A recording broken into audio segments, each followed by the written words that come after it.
What is going on, everyone? My name is Andy. Welcome back to another FPL video, and in this one we are looking at the best fixtures over the next kind of 4 to 6 game weeks. Which teams have got the best fixtures and which players should we be considering? Because as always, just because a team's got a good run of fixtures doesn't mean they have any players that we should be putting into our team, or at least we should be wary. So I'm going to go through them in just a second. If you do enjoy it or it's useful, please do give it a like, hit that subscribe button if you're new around here, and let's jump into it. So first up is Chelsea, and I think this is one team that people think can genuinely challenge Man City for the title, and obviously they've got some good fixtures coming up, right? We all know about their Game Week 7 fixture swing. We've been talking about it since pre-season, but arguably if you were looking to bring in a player right now, perhaps you're wildcarding or something like that, you could look at just getting them now and getting it done with, so you're not using a transfer later on. Aston Villa is a really good fixture, especially with Martinez out, Buendia's out as well. I don't expect them to put up too much of a challenge for Chelsea. I think it's a good opportunity for a clean sheet. Definitely a good opportunity for goals for the likes of Lukaku as well. Spurs then gets a bit tougher, and then Man City is obviously difficult as well. So for me, if we're looking at it from like a 6-game week perspective, then the fixtures are good because they've got Villa, Southampton, Brentford and Norwich. But if we're looking at it from a short-term perspective, like should you rush out to buy Chelsea players right now, then I'm not sure there's a need for that, right? Basically, Villa is good, Spurs and Man City less so. If we're looking at the options that we could go for, I think in defence it really is just Rudiger and James right now, because with Rudiger you get a defender that's pretty much nailed on. There's always the chance in these kind of teams that have got a lot of squad depth that they miss one game here or there, but I think Rudiger's going to play most games, as he did last year when Tuchel came in, right? So I think he's looking pretty good. For 0.1 million more, you get Reece James. Now, he is suspended for that Aston Villa game, which is really annoying because that's the best one of the next 3, but he should be back after that. The Koundé deal is off as well, so there's not a huge amount of competition for that right wing-back spot. Now, I am recording this before the deadline for transfers is ended, so there are some deals that could go through today. Hudson-Odoi is one of those players. Apparently he's being linked with Leicester. We'll have to see if they let him go, but if he goes, Koundé doesn't come in, then Reece James has kind of got that right wing-back spot to himself. Yes, Azpilicueta can play there, but he doesn't offer the same as what Reece James does. Reece James can defend, but he's also really good going forward. It's not that Azpilicueta is bad, but I think Reece James has just got the legs to do that. And also Azpilicueta is a really good right centre-back. So if they stick with this back 5, which I don't see why they wouldn't, Reece James looks great. I'm just not sure about right now, because you missed the Villa game, then it's Spurs, then it's Man City. But he probably is right now the defender to go for attacking potential, as well as clean sheets. And then up front, or in attack, I think it has to be Mount, Havertz and Lukaku. I don't really think you can discuss any other players right now. Lukaku's obviously going to play that number 9 role pretty much week in, week out. I wouldn't see too much rotation there. Never say never for a team like Chelsea, right? Because they've got the players to do it. Like Werner could play up front, Havertz could play up front. Lukaku has been brought into play, right? We all know that. No one's really arguing that point. So Lukaku looks great. And again, if you were having to go for a premium striker right now, I spoke about it on yesterday's wildcard video, you could make the case just to get Lukaku in now, ride out the Spurs and Man City fixtures. Bearing in mind, he could score in either or both of those games as well, and then they've got a good fixture run. Plus he's cheaper than Kane. He's probably going to be cheaper than Ronaldo. Ronaldo has now been confirmed by Man United, by the way, so FPL will put his price in soon, I'd say. It's just not in at the time of recording this, but I'm expecting 12.5 anyway. So you could just put Lukaku in. Elsewhere, I think Mount and Havertz are the only real options. Like, I said on stream the other day that I think Mount is probably a little bit more nailed than Havertz, like very slightly. We're not talking massively. But when Havertz plays, he's probably more likely to get you some points. I did think in that Liverpool game, there was a chance for some changes to the starting lineup, that Werner might come in, because they've used him before to stretch defences like Liverpool. But even in that game, Mount and Havertz start the game. So those 3, Mount, Havertz and Lukaku, are really the only ones to look at. I wouldn't be in a massive rush to get either of the midfielders personally. I think Mount is a good option, like 0.43 expected goal involvement last season is pretty decent for his price, but you've got a lot of competition around there. Greenwood's doing really well right now. Torres might be an option if he's going to play up front for Man City. We need to keep an eye on Firmino's injury, which apparently isn't that bad, but if he is out for a few weeks, then Jota is a good option as well. And they're all around the kind of 7 to 7.6, I think Jota is price mark. So Mount is okay, I think, in the long run, but I wouldn't be looking to get him in now. So Chelsea looking good for the next 6, but I just think that Spurs and Man City game would probably put me off rushing out to get them now. But my favourites are definitely James and Lukaku, and you could possibly add one other, Mount or Havertz, depending on how much money you got to spend. Okay, so we're going to talk about Wolves first, right? So I was chatting to someone called Bradley Parker on Twitter, big Wolves fan. Twitter handle is Parker_Bradley, by the way, if you want to go and follow him, about how Wolves have kind of, not how they've done so far, because I think we can all see from the eye test, they've played really well, right? Both from a defensive point of view and attacking point of view. They've done quite well, despite losing 1-0 3 times. And I think if it's going to click, then these fixtures are the time to do it. So the reason I was chatting to him was more about whether Trincao and Traore have got, any issues with losing their place. He thinks it's their shirts to lose right now. So Podence is probably going to have to make do with a kind of a sub appearance here and there. And there is a chance that Trincao, Traore at any point can kind of come off early. The other interesting thing he said was that long term, he expects the manager to move to a back 4 rather than playing the back 5. So I didn't kind of probe further about which defenders might keep their spots. And obviously, I know a lot of Wolves fans are hoping. I think they're hoping that they sign a centre back as well. So exactly who would play in a back 4 would be interesting. I would assume that Semedo would keep his place. Attacking wise, I mean, his expected data last season 0.09 is.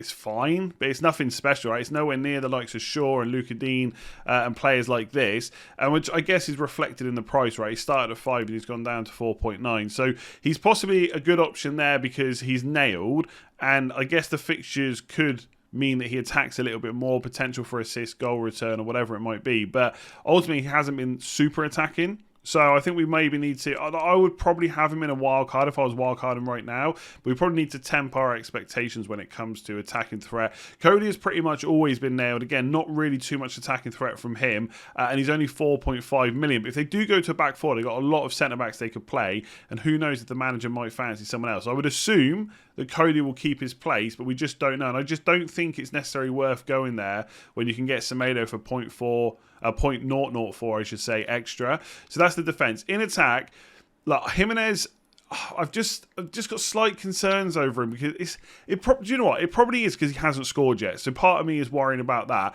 I'm sure if he'd scored, I wouldn't be as concerned. But he's obviously been out for a long time, and players talk about all the time. Players and managers about match rhythm and getting matches under your belt. And obviously, he hasn't had virtually any of last season, right? So it's kind of okay to be a little bit rusty, and I'm sure just one goal will maybe open the floodgates. And again, he's got the fixtures there. The only thing that not really puts me off Jimenez, but it's just that there's so many other good options as well. Antonio moving to a premium striker, Bamford, Calvert-Lewin as well, Wilson even, who's kind of been forgotten about too.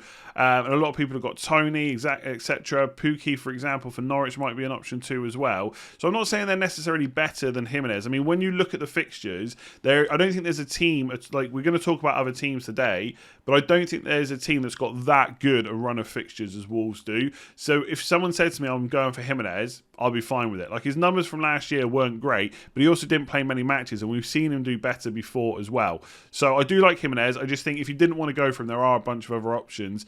Traore and Trincao are really interesting because the stats are from last season. So Traore's stats are pretty low. Now, if anyone's looked at them so far this season, they've been pretty good. And again, maybe you don't need to go and look at the stats. You can see it from the eye test.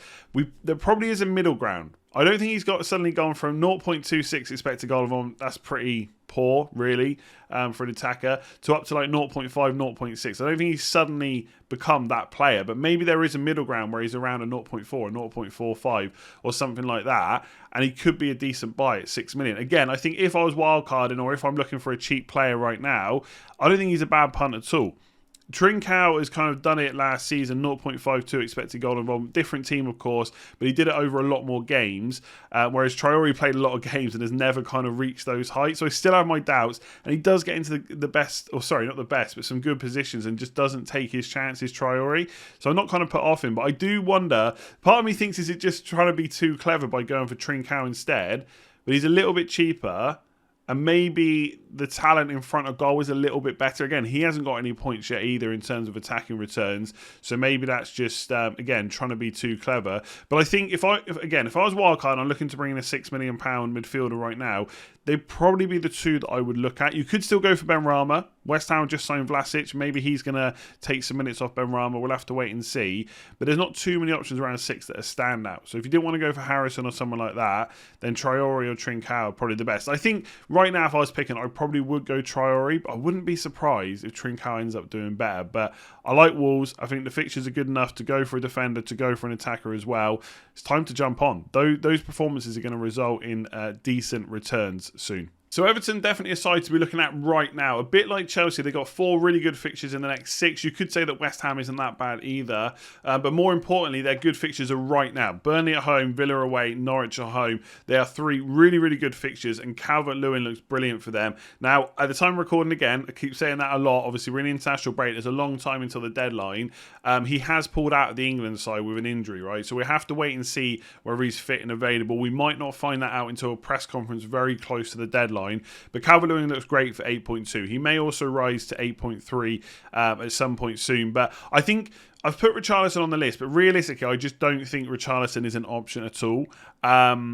It's not that he's a bad player, and I wouldn't say he's a bad option. The thing is, it's just one of those situations where, yeah, he's fine, but there's loads of other good options for that same price. In his own team, Calvert-Lewin's better. He's on penalties. Wilson, Bamford, all those players I mentioned before, Antonio, a lot of them have either got penalties or better numbers, and also good fixtures as well. So Richarlison, I put him on the list just to get 5 players up there. Not an option. Calvert-Lewin's the one.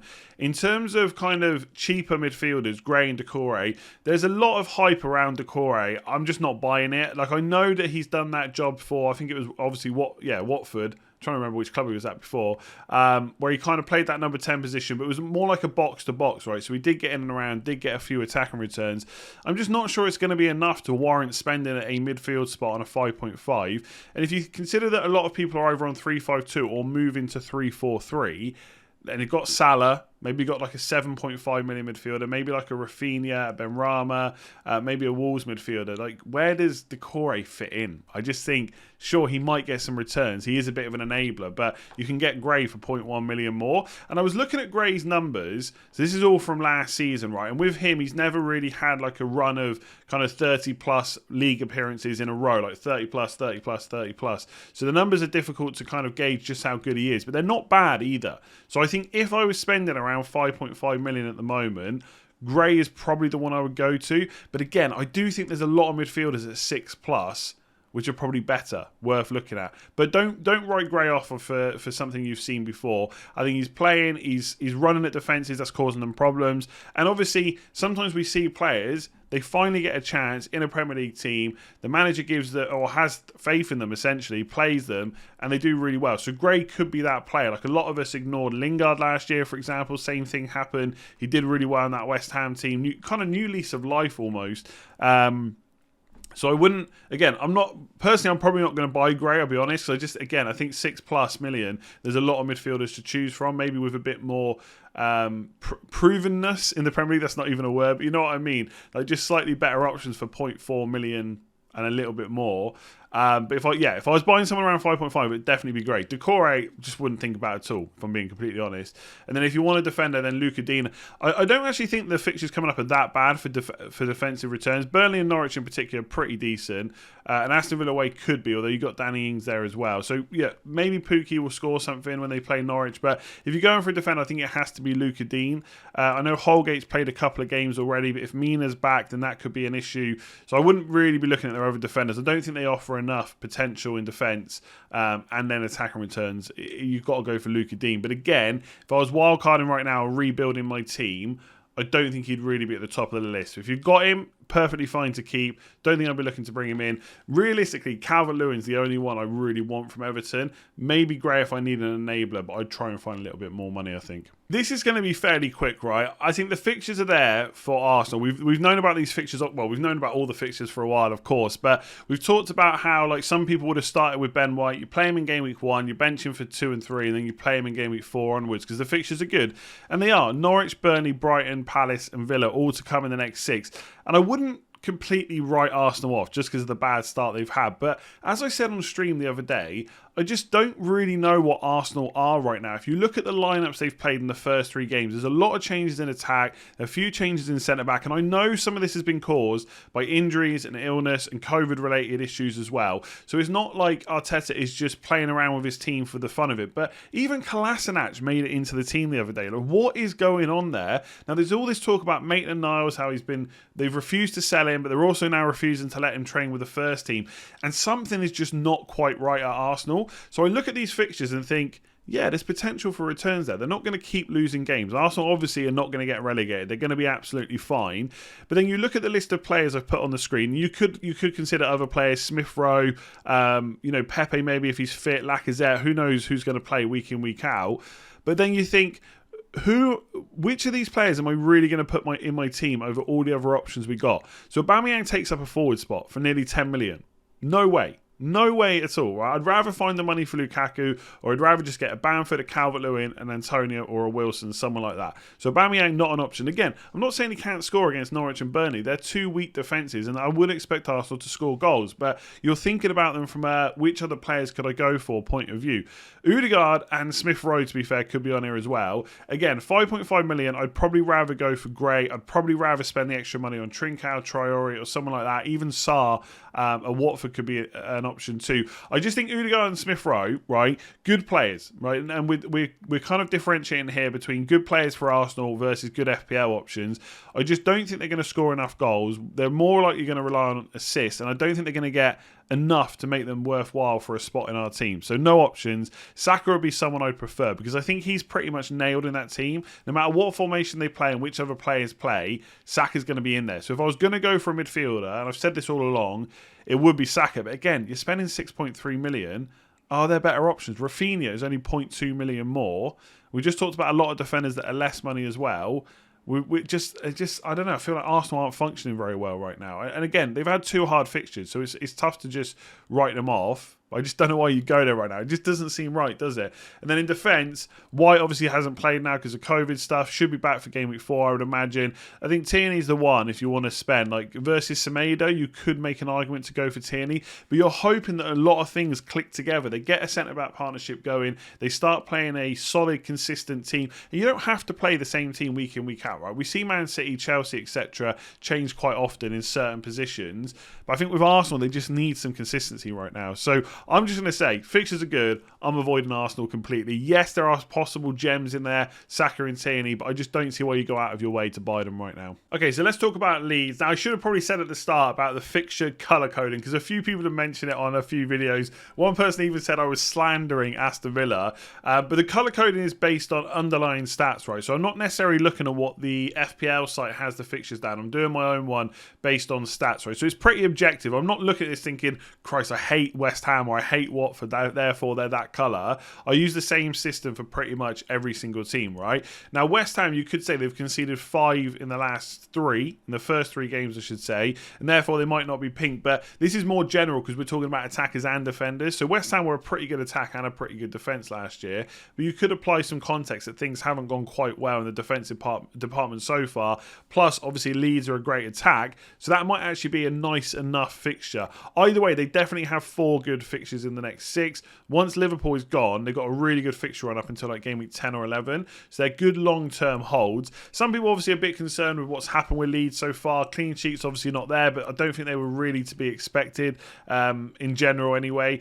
And the attack is still pretty good. Like, I wouldn't be too concerned about Bamford or Rafinha or anyone like that. I don't think right now people are going to be looking at Harrison. Again, I think if I was going for a 6 million player, I might go for someone a little bit more interesting, like a Traore, like a Trincao. But I still think Rafinha is looking really good going forward. Now, it hasn't quite delivered yet. And I do think in some ways Leeds were quite sloppy against Burnley. I think they could have got more goals there. They could have conceded more goals as well, by the way.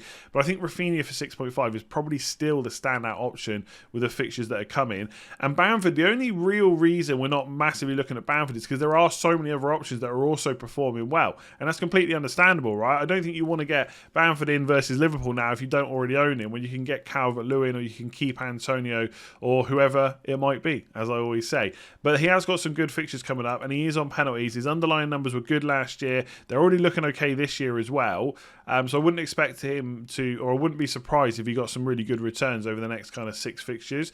So both good options. In defence, I think they're probably, you know, I've already got Ayling in my team, for example, and that's fine. I only really want to play him in the easier fixtures anyway, but they're not really a defence that I would look to target. I'd really want to see them tighten up a bit more before I actively went out my way now to buy their players. With Firpo, just on the stats from last year, I think he did play a few more advanced positions, hence being so good, but that's also why I'm kind of excited about him, because we saw Alioski last year on that left side. He was so attacking, right? And he did get a good few attacking returns. So Firpo might at some point, when he he's fit and he's playing week in, week out, be worth 4.9 million. But right now, just not an option. So if you're buying players from Leeds right now because of the fixtures, or if you're wildcarding, and if you're wildcarding, you've got to look beyond just this week. So yes, Liverpool's annoying, but they got some really good fixtures to come. Then I think it has to be Rafinha and Bamford. And right now, I may even just go for Rafinha on wildcard because Bamford has just got a lot of competition. And if you're going for a premium striker, that takes away one spot.